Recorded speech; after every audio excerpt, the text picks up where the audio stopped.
아멘. 영광의 박수를 주님께 돌리십시다. 오늘 설교 제목을 오늘 믿는 믿음이 복되다 이렇게 정해봤습니다. 따라합시다. 오늘 믿는 믿음이 복됩니다. 요한계시록을 지금 쭉 보고 있는데요. 오늘 우리 윤선희 집사님이 성경 9장 전체를 읽으니까 되게 힘들어 하셨을 것 같아요. 왜 내가 볼 때만 이렇게 긴 성경을 보냐 그러실 것 같은데요. 전번 주 오후 예배 때 우중탁 목사님 오셔서 말씀을 전해 주셨는데 재미있는 이야기를 하나 해 주셨습니다.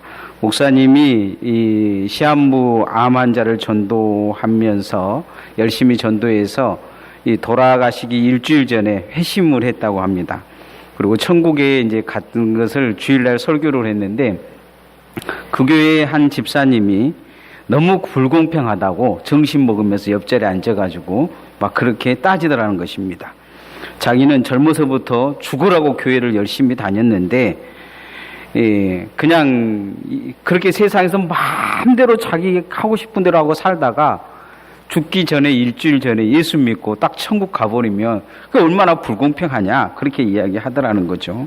그러면서 자기도 이제부터 교회 안 나오고 죽기 전에 그렇게 회개하고 죽겠다 이렇게 이야기했다고 합니다. 우 목사님이 그런 이야기를 해줬다고 해요. 그런 고약한 마음을 먹고 있는 사람은 하나님이 마지막 회개할 기회를 주지 않을 것이다. 회개할 자신이 있으면 그렇게 해보라 그렇게 이야기했다고 합니다. 여러분들 이런 이야기 들어보면 좀 손해보는 느낌이 드십니까? 우리가 세상적인 관점에서 보면 그렇게 세상에서 잘 그냥 마음대로 살고 놀다가 그냥 마지막에 예수 딱 믿고 천국 가는 것이 좋은 것인 줄 생각할 줄 모르겠지만 믿음의 관점에서 보면 젊어서 예수 믿고 충성하다가 하나님 앞에 가는 것이 마지막 날 주님 앞에 서보면 그같이 부러운 일이 없을 것입니다. 천국에 가보면 무엇이 부러울 것 같겠습니까? 세상에서 마음대로 살다가 온 사람이 그 마지막 날 부끄러운 구원으로 얻어서 주님 앞에 고개 못 들고 있는 그 사람이 부럽겠습니까? 아니면 젊어서부터 예수를 잘 믿고 교회에 충성하고 헌신하고 영원 구원을 많이 해서 주님 앞에 섰을 때 주님이 박수 쳐주면서 잘하였다 충성된 종아 하면서 꼭 껴안아 주시는 그 모습을 보고 부러워하겠습니까? 목사인 저도 그런 마음이 있어요. 저는 또 이제 이 고등학교 때부터 교회에서 다 그냥 거의 살다시피 했는데 마음속에는 그런 생각이 있어요. 태어나면서부터 내가 예수 믿어가지고 교회에서 이 성장을 했으면 내 나름대로 이 영적인 경건의 토대가 좀 달랐을 것을 하면서 가끔은 이 친구들, 목사 친구들 보면 약간 경건의 수준의 차이가 있는 사람들이 있어요. 어려서부터 이렇게 잘 다듬어져서 깊숙이 말씀이 이렇게 스며들어 있는 느낌이 드는 사람들이 있단 말이죠. 그런 사람들 보면, 그런 목사들 보면 너무 부러워요. 예수 믿는 가정에서 잘 자라나서 말씀으로 잘 양육되어주고 그 부모님들이 끊임없이 기도해 줘서 뭔가 깊은 영성이 그 삶 속에 끝까지 뿌리까지 이렇게 들어있는 모습을 보면 그냥 부러운 느낌이 있어요. 왜냐하면 저희들 같은 경우는 늦게 예수를 믿었기 때문에 그 삶의 뿌리에다가 이 복음을 집어넣으려고 하면 끊임없이 노력을 해야 되기 때문입니다. 오늘 성경은 예수 믿는 그것이 얼마나 복된지에 대해서 이야기하고 있습니다. 요한계시록은 3번의 7재앙이 나옵니다. 7인의 재앙과 7 나팔의 재앙과 7 대접의 재앙이 나와요. 언젠가는 이 종합적으로 한번 이것에 대해서 통합적으로 설교를 하겠지만요. 이 내용들의 특징들을 보면 성도들을 향해 있는 것이 아니라 예수 믿지 않는 사람들, 이 사람들에게 이 재앙을 집중되어 있습니다.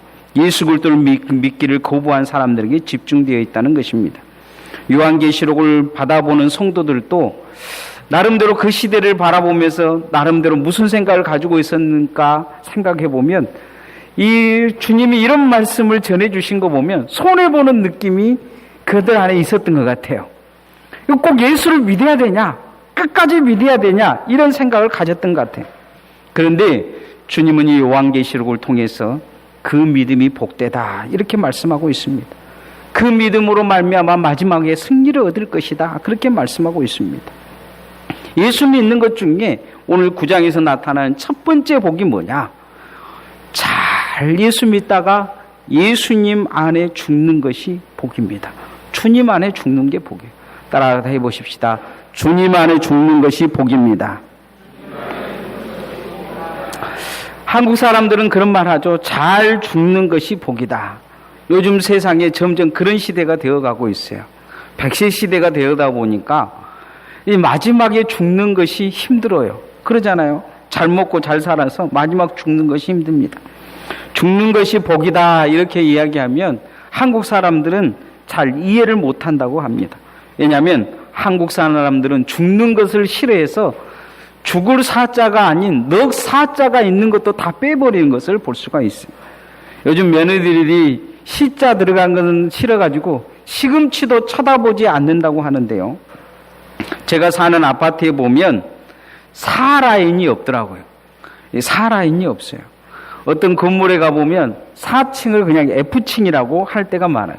대부분 이제 병원에 가보면 다 F층이라고 해놓은 것을 볼 수가 있습니다. 왜 F층이라고 했겠습니까? 넉 사자인데 죽을 사자가 들어가는 그것이 보기 싫어서 그런 것입니다. 사람은 죽음 앞에서 어떻게든 이 죽음을 늦추려고 애를 쓰는 것을 볼 수가 있습니다. 중국을 통일한 진시황도 어떻게든지 자기가 영생해 보려고 노력했지만 결국 죽는 걸 보게 돼요. 그 영생하려고 먹었던 게 뭐냐? 수은입니다. 수은. 요즘은 수은이 최고의 이 발암 물질이라 그래서 먹기만 하면 사망하는 것이죠. 초대회장, 삼성의 초대회장 이병철 회장은 의사에게 돈을 줄 만큼 주면서 하는 말이 좀 살려달라고 했는데 결국 그도 죽음을 하루도 늦추지 못했습니다. 성경은 히브리서 9장 27절에 한 번 죽은 것은 사람에게 정하신 거요 그 후에는 심판이 있을 것이다 이렇게 말씀하고 있습니다. 돈 있는 자도 권력 있는 자도 지혜 있는 자도 언젠가는 다 죽는다는 것입니다. 요한계시록에 가장 많이 등장하는 내용은 뭐냐면 죽음입니다. 그런데 이 죽음에는 두 가지의 형태가 나타납니다. 하나는 성도의 죽음과 하나는 성도가 아닌 사람들의 죽음이 나타납니다. 요한계시록은 어느 쪽에 심판이 집중되어 있느냐? 믿지 않는 자들에게 집중되어 있습니다. 사람은 죽음을 피하려고 하는 경향이 있는데 제가 어렸을 때 읽은 책 중에서 이 이문열 작가가 쓴 사람의 아들이라는 책이 있습니다. 여기에 보면 그 이단이 나오는데 그 이단 나오는 사람이 성경 공부하는 내용에 그런 내용이 있어요. 가인의 이야기가 쭉 나오는데 가인이 열심히 살면서 마지막에는 이 죽고 싶은데 죽음이 피해가는 거예요. 죽고 싶은 마음이 가인에게 있는데 하나님이 동생 죽인 가인에게 이 죽음을 주질 않는 거예요. 그러니까 가인이 막 죽고 싶은 것이죠. 우리가 그 과거에 본 기억이 있을지 모르겠지만 영화 중에 바라바라는 영화가 있어요. 이 영화에도 보면 예수님 대신 살아는 이 바라바도 막 죽고 싶어서 안달을 하는데 이 죽음이 그를 피해가 버리는 것입니다. 소설이나 영화에서 나온 이야기인데 여러분도 그런 생각할지 모르겠어요. 죽음이 나를 피해갔으면 좋겠다. 그런데 오늘 성경 내용을 보면 죽음이 피해가버린 것이 저주입니다. 오늘 죽음이 피해가버린 사람들이 나와요. 자, 6절 말씀, 9장 6절 말씀 한번 같이 읽어봅시다. 시작. 그날에는 사람들이 죽기를 구하여도 죽지 못하고 죽고 싶으나 죽음이 그들을 피하리로다. 오늘 죽고 싶어도 죽지 못한 사람들의 이야기가 나옵니다. 마지막 날 예수님을 영접하지 못하고 5달 동안 고통받은 이 사람들, 정갈 같은 것이 쏘아에서 고통을 줬는데 너무 고통이 심하니까 죽고 싶은 거예요. 죽으려고 애를 써요. 죽으려고 애를 썼다는 것은 아마 독약도 마시고 뭐 별짓을 다 했겠죠. 죽으려고 애를 썼는데 죽음이 허락되지를 않는 것입니다.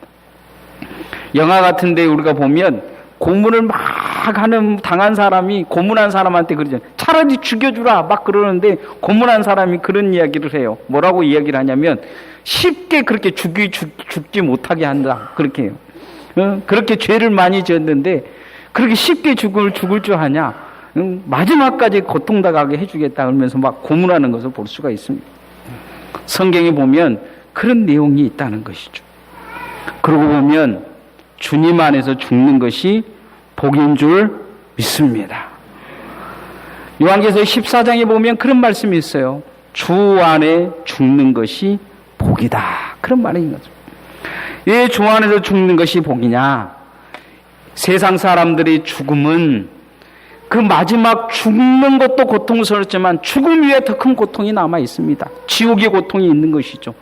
그러나 주 안에서 죽으면 영생의 복을 얻을 줄 믿습니다. 주 안에서 죽으면 주님이 다시 이 땅에 오실 때 다시 부활할 줄 믿습니다. 주 안에서 죽으면 생명의 멸류관을 얻는 것입니다. 이것이 예수 그리스도 안에서 죽는 복입니다. 우리가 이 땅에서 오늘 믿는 이 믿음이 복된 것은 죽음이 복으로 다가온다는 것입니다. 예수를 믿지 못하면 죽음 자체가 저주인 것이죠. 그러나 예수 믿는 사람들은 죽음이 끝이 아니요 죽음은 축복의 시작이 될 수 있습니다. 여러분 잘 죽어야 합니다. 옆 사람한테 얘기합시다. 잘 죽읍시다. 내가 빨리 죽자고는 이야기는 못하겠지만 잘 죽어야 됩니다. 어떻게 잘 죽어야 되냐? 예수님 안에서 죽어야 될 줄 믿습니다. 오늘 믿는 믿음을 잃어버리지 말고 죽어야 합니다. 잘 죽는 거, 세상에서 가장 복되게 죽는 거, 그건 무엇이냐? 예수 믿고 죽는 것입니다. 오늘 여러분이 예수 믿는 거, 그게 복입니다. 여러분이 오늘 예수 믿는 그것 때문에 여러분에게 다가올 죽음도 복이 될 줄 믿습니다. 성경은 그렇게 말하고 있어요. 주 안에서 죽는 것이 복되다. 주 죽음도 예수 믿는 것 때문에 복이라는 것입니다. 그 복된 죽음을 여러분이 오늘 가지고 있음을 기억하고 예수 잘 믿는 성도들 되어지기를 소원합니다. 두 번째, 이 땅에서 우리가 주님 위에 살다가 죽는 것이 복입니다. 따라합시다. 주님 위에 살다가 죽는 것이 복입니다. 세상에서 죽을 사람들을 가장 많이 살린 사람이 누구라고 생각하십니까? 이 인류학자들이 연구를 했는데 다름 아닌 과학자들입니다. 세상에서 세상 사람을 가장 많이 구한 사람은 합성 비료를 개발한, 그래서 이 사람이 식량 문제를 해결한 독일의 프리츠 하버라는 과학자입니다. 이 사람이 얼마 정도 사람을 구했냐면 한 27억 2천만 명을 살렸다고 합니다. 굶어 죽을 사람을 이 사람이 비로 만들어가지고 식량이 막 자라나게 해서 살렸다는 거죠. 칼 란슈트라는 사람은 10억, 리차드 리유선이라는 사람도 10억, 그 다음에 칼 보시라는 사람은 한 27억, 이렇게 살렸다고 이야기를 합니다. 여러분, 이 과학자들이 이렇게 사람을 살리는데 공헌하는 데인데 또 한편으로는 사람을 제일 많이 죽인 사람이 있습니다. 유모집에 보니까 제일 많이 죽인 사람이 누구냐? 아담이다, 이렇게 나왔더라고요. 실제적으로 사람을 제일 많이 죽인 사람은 스탈린입니다. 1934년 12월에 소련 공산당 지도자 스탈린이 자기 오른팔인 키프로가 암살당하자 갑자기 죽음에 대한 공포가 다가왔는지 그때부터 정신 이상으로 나타나기 시작하면서 눈에 보이는 사람은 싹 죽여버립니다. 그래서 그가 죽을 때까지 죽였던 사람이 몇 명이냐면 1,200만 명을 실질적으로 처형해버립니다. 어마어마한 사람을 죽이는 것이죠. 또 한 사람이, 악마 같은 사람이 나타나는데 그 사람이 누구냐? 히틀러입니다. 그가 공식적으로 죽인 사람이 못해도 한 800만 명 정도 된다고 합니다. 그 중에서 600만 명이 유대인입니다. 이처럼 악마 같은 인생을 사는 사람, 이런 사람이 마지막에 날 나타날 거라는 거죠. 마지막 날 사람 죽이는 데 쓰임받는 사람들, 이 악마 같은 존재들이 있을 것이다. 이렇게 이야기를 합니다. 자, 10절, 11절 말씀 한번 같이 읽어보십시다. 시작. 또 정갈과 같은 꼬리와 쏘는 살이 있어 그 꼬리에는 5달 동안 사람을 해하는 권세가 있더라. 그들에게 왕이 있으니 무저인의 사자라. 히브리어는 그 이름이 아마도니오, 헬라어는 그 이름이 아볼로니에더라. 오늘 사람 죽이는 일의 주 세력이 나타납니다. 누구냐? 사단의 세력이란 거죠. 요한복음 10장 10절에 보면 도적이 오는 것은 도둑질하고 죽이고 멸망시키는 것이다. 예수님은 살리러 왔다. 이렇게 이야기합니다. 예수님은 요한일서 3장 8절에 예수님은 이 사람 죽이려고 하는 사단의 일을 멸하려고 예수님이 이 땅에 오셨다. 이렇게 말씀하고 있습니다. 이렇게 사람 죽이는 데 쓰임을 받는 자가 있는가 하면 사람을 살리는 데 쓰임 받는 자가 있습니다. 우리는 어떤 쓰임을 받고 사는 사람입니까? 주님을 위해 사는 것이 복되다. 이것은 무엇이냐면 주님은 사람 살리기 오셨습니다. 주님을 위해서 일하는 것은 사람 살리는 일입니다. 여러분, 우리가 이 땅에서 주님 앞에 가서 복되다고 말할 수 있는 것은 무엇 때문이냐? 사람을 살리다가 주님 앞에 서기 때문입니다. 영혼 구원하려고 우리는 최선을 다해야 될 줄 믿습니다. 미국의 영적 부흥을 가지던 조지 히피들 목사는 그렇게 말했다고 합니다. 주님 제게 영혼을 부어주소서, 아니면 제 영혼을 데려가옵소서 하면서 영혼군에 자신의 생명을 걸었다고 합니다. 얼마나 복된 사람입니까? 이 땅에 살아가면서 사람 살리기 위해서 예수의 삶을 살아간 것입니다. 우리가 예수 믿으면서 이 땅에서 사람 죽이는데 예수기보다 사람 살리다가 주님 앞에 가는 것이 복인 줄 믿습니다. 그런 복된 삶을 우리에게 주신 것입니다. 마지막 주님이 마태복음 28장에 지상명령을 우리에게 전하시면서 명령하시면서 사람 살리는데 힘쓰라 요구하고 있습니다. 영혼 구하는 데 힘쓰라고 말씀하고 있습니다. 이 땅에서 우리가 오늘 믿음 갖는 것이 복된 것은 사람 살리는 데 쓰임받기 때문입니다. 그렇게 마지막 날까지 사람 죽이는 데 힘쓰는 자가 아닌 사람 살리는 데 힘쓰다가 주님 앞에 가서 그렇게 칭찬받는 주님의 종들 되어지기를 소원합니다.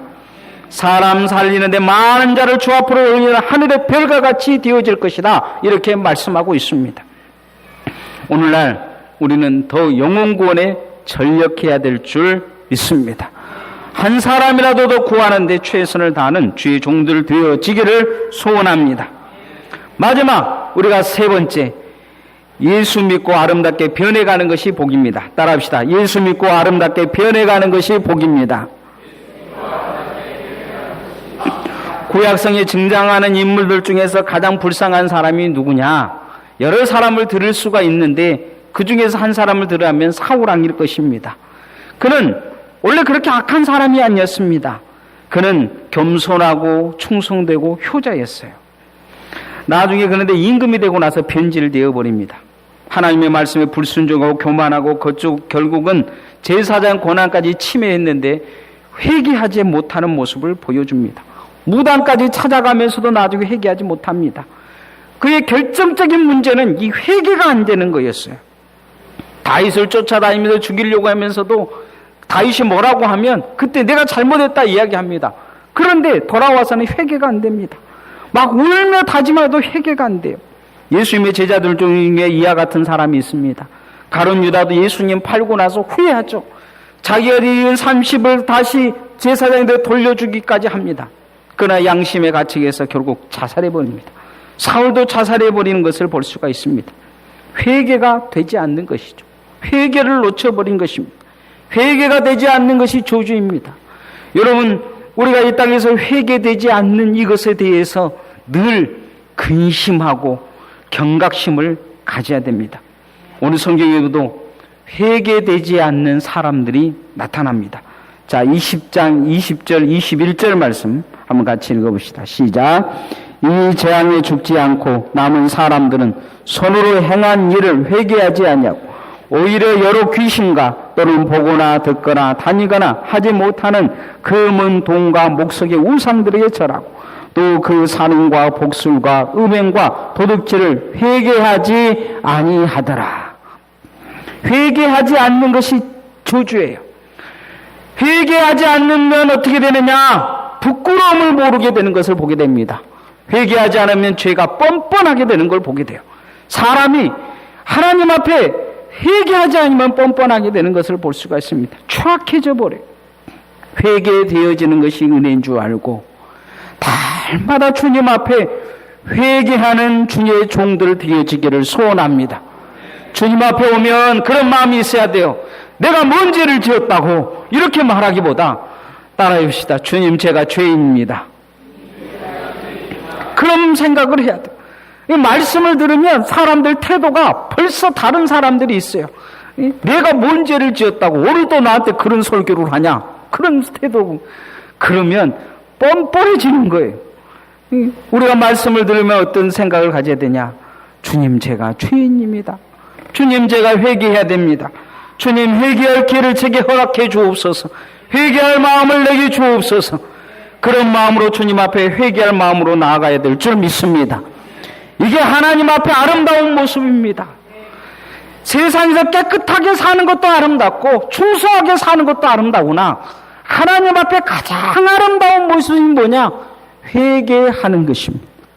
회개하고 돌아서는 것이 주님 앞에 아름답게 변해가는 것입니다.